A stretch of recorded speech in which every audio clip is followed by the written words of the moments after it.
Sudanese civilians have suffered horrendous levels of violence, Médecins Sans Frontières said on Monday, during more than a year of war. They have, the medical aid group said, faced repeated attacks, abuse and exploitation by both sides.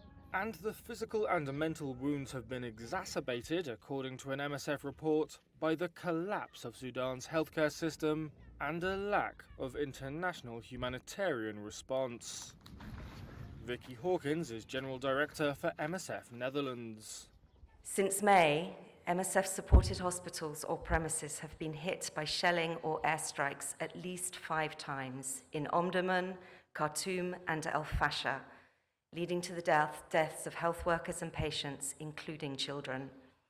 Hawkins said sexual and gender-based violence is pervasive, but critically underreported due to the stigma, silence for fear of retaliation, and the void of services and confidential spaces.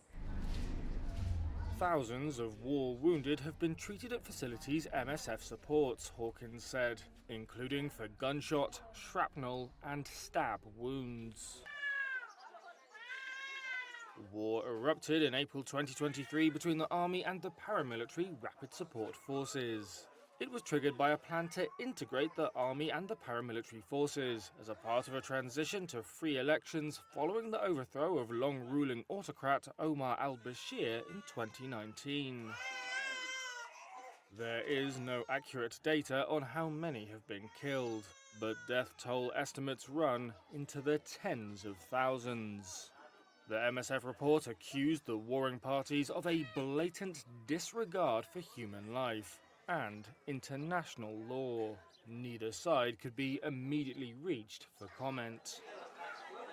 MSF called on the two sides to cease attacks on residential areas, allow safe passage, and protect infrastructure from further destruction and looting. It also urged them to stop what it said were targeted forms of violence and abuse, including ethnic and sexual violence.